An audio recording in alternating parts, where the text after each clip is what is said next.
સમાચાર એટલે ઝડપ અને ઝડપ એટલે અમે. કવરેજમાં ક્યાંય પાછળ નહીં, હંમેશા એક પગલું આગળ.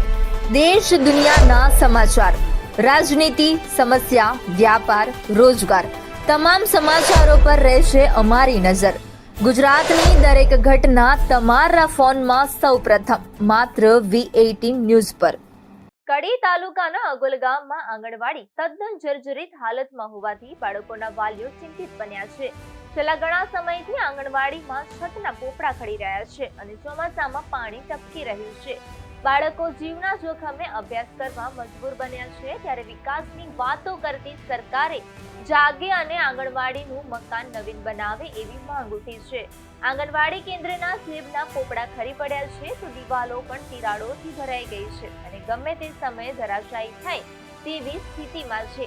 પરંતુ તંત્ર બાળકોની પરવા કર્યા વિના જ આ સ્થિતિમાં રાખતા સરકારના બાળકોને આંગણવાડી કેન્દ્રો તરફથી વાળવાના સપનાઓ પર પાણી ફરી રહ્યું છે. એક તરફ સરકાર બાળકોને આંગણવાડી તરફ ફેરવા અનેક પ્રયાસો કરી રહી છે, ત્યારે લાખો કરોડો રૂપિયાનો ખર્ચ કરી રહી છે, પરંતુ બીજી તરફ જર્જરિત આંગણવાડી કેન્દ્ર બનવા છતાં તંત્ર દ્વારા કોઈ પણ જાતની નક્કર કામગીરી કરવામાં આવી નથી.